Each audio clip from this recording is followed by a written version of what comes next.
এদেশের কোনো গায়কের যখন কোনো কিছু চুরি হয়, গায়ক ফেসবুকে স্ট্যাটাস দেয়, থানায় গিয়ে মামলা করে, পাড়া প্রতিবেশীর সাথে আফসোস করে।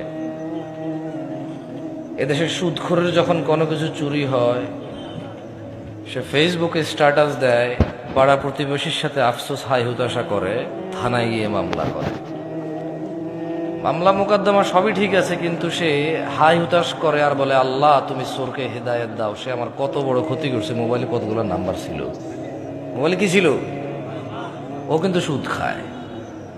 মানে ও চোরের হেদায়েত চায়, নিজের হেদায়েত চায় না। ওর কাছে চুরিটা হচ্ছে গুনাহ, এটার হেদায়েত লাগবে। সুদ গুনাহ না, এটার হেদায়েত লাগবে না। এই হিসেবে সিগারেটখোর মনে করে গাঁজাখোরের চাইতে ভালো, গাঁজাখোর মনে করে মদখোরের চাইতে ভালো, মদখোর মনে করে হিরোইন চাইতে ভালো, হিরোইনখোর মনে করে টিকটিকির লেজ খাওয়ার চাইতে ভালো। আমার মতো জামশেদ মজুমদার হুজুর মনে করে দাড়ি টুপি রাখা সব চাইতে ভালো কাজ, কিন্তু মানুষের সাথে দুর্ব্যবহার করা খারাপ কাজ না।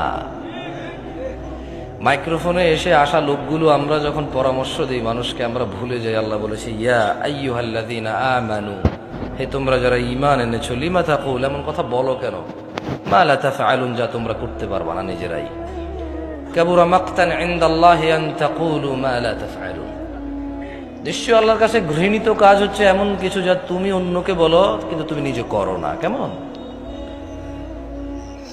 এখানে প্রত্যেকটা রুগী চায় ডাক্তারের হেদায়েত, ডাক্তার চায় যে ম্যাজিস্ট্রেট তার পরীক্ষার নকল ধরেছে তার হেদায়েত,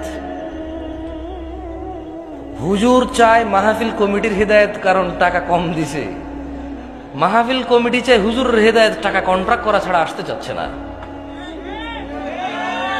কেউ নিজের হেদায়েত চায় না, প্রত্যেক ব্যক্তি অন্যের হেদায়েত নিয়ে এখানে ব্যস্ত।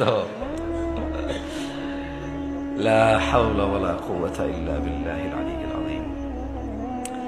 এমত অবস্থায় এখানে মানুষ কিভাবে ভালো হব আমরা, যেখানে আমি সবসময় অন্যের ভালো চাই, নিজের ভালো চাই না। এবং অন্যকে আমি বলি, আমি যে তোমার ভালো চাই এটা তুমি বিশ্বাস করো। আমি কিন্তু নিজের ভালোই চাই না, আপনারা যে ভালো চাই এটা বিশ্বাস করার জন্য আপনাকে বলি আমি।